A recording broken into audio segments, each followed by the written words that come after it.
Hey guys, welcome to my new blog. तो मैं आया हूँ कर्नाटक राज्य के मैसूर शहर में, जो कि बेंगलोर से 140 किलोमीटर दूर है। और इस शहर को हम एक्सप्लोर करने वाले, बहुत खूबसूरत एक शहर है। इस सीरीज में मैं आपको बताता हूँ, हम शुरुआत करने वाले हैं मैसूर पैलेस से, जो आप मेरे पीछे देख रहे हैं। ये इसका मेन एंट्रेंस है मैसूर पैलेस का, मगर इसके जो विजिटर्स के लिए, टूरिस्ट के लिए साइड से इसका एंट्रेंस है। तो उधर से चलते हैं हम और एक्सप्लोर करते हैं इस मैसूर पैलेस को। चलिए मेरे साथ।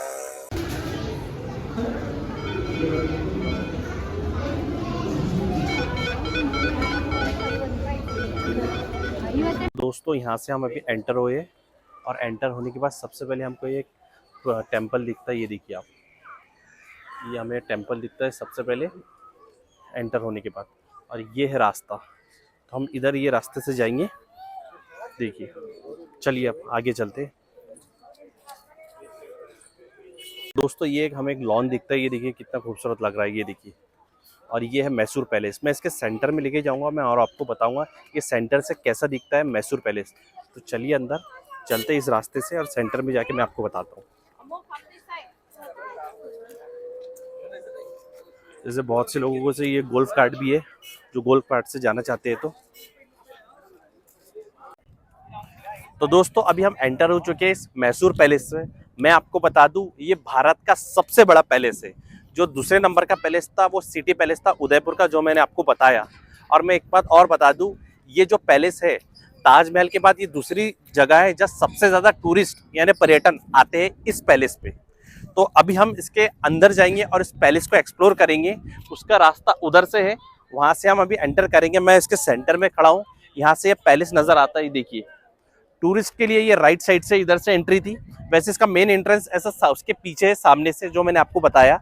तो अभी हम अंदर जाएंगे और एक्सप्लोर करेंगे इस पैलेस को, जो कि भारत का सबसे बड़ा पैलेस है। चलिए मेरे साथ।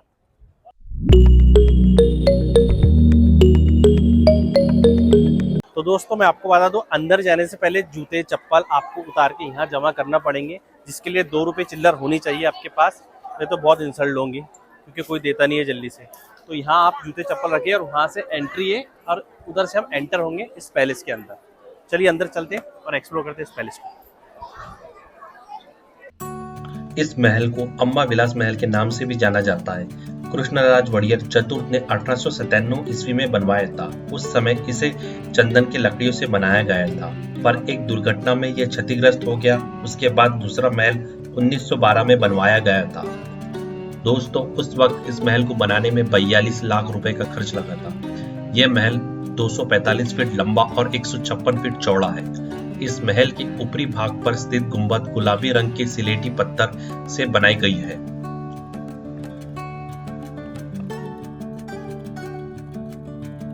इस महल में एंटर होने के बाद हमें तोपें दिखती है, जो दशहरे की शुरुआत और आखिरी में दागी जाती है। मैं आपको बता दूं, ये 1857 में जो महल बना था चंदन की लकड़ी से, वो कुछ ऐसा दिखता था। ये उसका स्ट्रक्चर है। और जो मौजूदा महल है वो ऐसा है, देखिए, जो कि 1912 में बनाया गया था। दोस्तों, ये जो हाथी दिख रहा है आपको, ये ओरिजिनल हाथी है। इसको केमिकल के बेस पे इसे रखा गया है। ये ऐसे 2 हाथी है, एक ये साइड में, राइट साइड में, और दूसरा ये लेफ्ट साइड में हाथी है, जो हमें नजर आता है। इनके जो दांत है अभी भी यहाँ रखे गए हैं, वो मैं आपको आगे बताता हूँ। और ये जो गेट दिख रही है, ये मेन एंट्रेंस है। यहाँ से हाथी एंटर होता था, और तो इसे जब यूज किया जाता था, अभी भी ये यूज किया जाता है दशहरे वगैरह के टाइम पे, इसलिए इसका नाम रखा गया है हाथी गेट। दोस्तों, ये है कुश्ती अखाड़ा। यहाँ दशहरे के वक्त यह कुश्ती का कंपटीशन होता है, और बहुत बड़ी कुश्ती होती है। आप देख सकते हैं मिट्टी वगैरह रखी है। कुछ ही दिन पहले दशहरा हुआ है, तो यहाँ कुश्ती का कंपटीशन हुआ है। तो ये है कुश्ती अखाड़ा।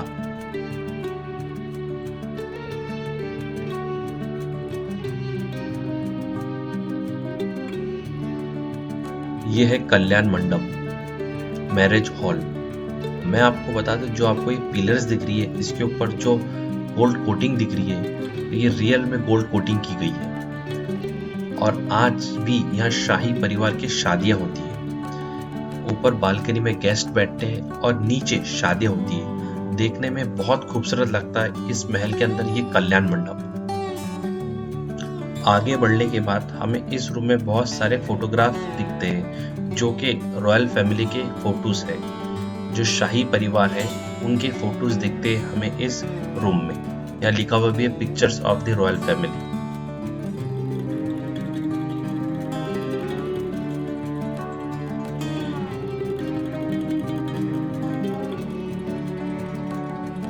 यह है रॉयल चेयर रूम। यहाँ हमें 4 चांदी के चेयर्स दिखते हैं और 2 हाथी के दांत दिखते हैं। ये जो हाथी था इसका नाम था गजेंद्र।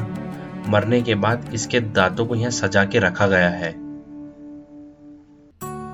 ये गेट बर्मिंघम से मंगाया गया था क्योंकि उस वक्त हमारे देश में कोई इंडस्ट्रीज वगैरह नहीं थी, तो कोई भी चीज दूसरे देशों से मंगाई जाती थी।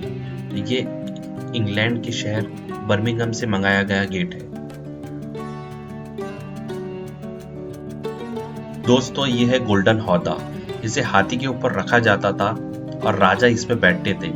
ये पूरा 750 किलोग्राम सोने का है। इसमें 80 किलोग्राम सोने की चादर है जिनमें स्क्रॉल, पत्ते और फूलों से युक्त जटिल डिजाइन है।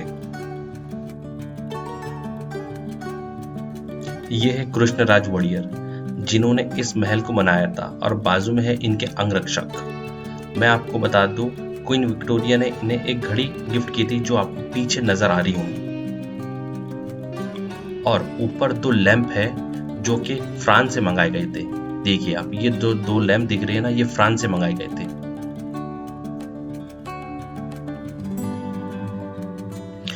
मैसूर पैलेस का ये हिस्सा अंबा विलास बोला जाता है क्योंकि ये बहुत खूबसूरत है।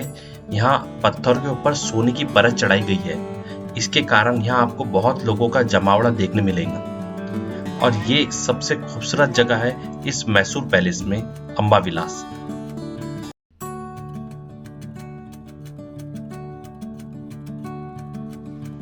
दोस्तों हर महल में, हर किले में आपको दीवाने आम और दीवाने खास जरूर दिखता होंगे। यह है दीवाने आम। यहाँ राजा लोगों के हित में फैसले लिया करते थे।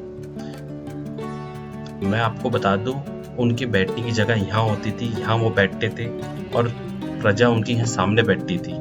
ऊपर आपको जो झूमर दिख रहे हैं ये बेल्जियम से मंगाए गए।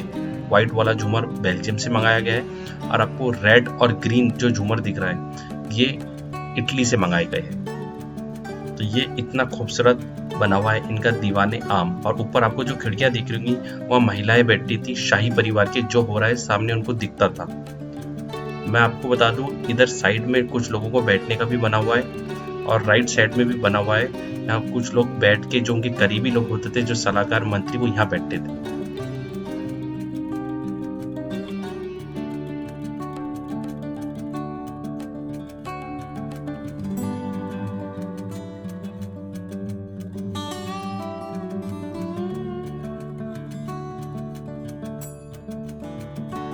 अब हम जाने वाले हैं इस पैलेस के लास्ट अट्रैक्शन पे, वो है दीवाने खास। दीवाने खास का मतलब होता है जहाँ राजा अपने मंत्रियों के साथ मीटिंग करते थे, प्राइवेट मीटिंग। तो ये है दीवाने खास। देखिए कितना खूबसूरत है ये दीवाने खास। मैं आपको इसका फ्रंट लुक बताता हूँ वो कैसा दिखता है। देखिए ये है इसका फ्रंट लुक। यहाँ आपको गोल्ड कोटिंग देखने मिलेगी इस दीवाने खास में और झूमर देखने मिलेगा जो बेल्जियम से मंगाया गया है। ये पूरे पैलेस का, ये महल का सिर्फ 10% है जो मैं आपको बता रहा हूँ। बाकी के जो 90% है उसमें आज भी रॉयल फैमिली, जो शाही परिवार है, वो रहता है। तो इतना खूबसूरती से इस पैलेस को बनाया गया है जो कि 1912 में बनाया गया था। और मैं आपको बता दूं, यहाँ एक सिल्वर दरवाजा है, चांदी का दरवाजा। देखिए कितना खूबसूरत है और इस पे कार्विंग कितनी खूबसूरती से की गई है इस चांदी के दरवाजे में। तो ये है मैसूर पैलेस जो मैंने आपको बताया, इसका पूरी एक एक चीज। तो अभी हम पैलेस के बाहर आ चुके हैं। तो मैं आपको बता दूं, ये बहुत खूबसूरत पैलेस है। अंदर इतनी सारी चीज़ें देखने मिली। जय विलास पैलेस भी देखा था मैंने जो ग्वालियर का था, फिर सिटी पैलेस जो अपने उदयपुर में एक्सप्लोर करे थे हमने। अब ये जो मैसूर पैलेस है, सब में थोड़ा डिफरेंस है। उस वक्त की चीज़ें आपको दिखेगी। कोशिश करा हर चीज़ आपको समझ में आए। अगर आपको मेरे वीडियोस अच्छे लगते हैं तो प्लीज़ लाइक कीजिए, सब्सक्राइब कीजिए एंड शेयर कीजिए। ऐसे मेरे साथ जुड़े रहिए क्योंकि अभी मैसूर में मैं बहुत सारे चीज़ों घूमने वाला हूँ। ये मैसूर का मेरा फर्स्ट ब्लॉग है। तो मिलते हैं अगले ब्लॉग में एक अगली जगह। Thank you.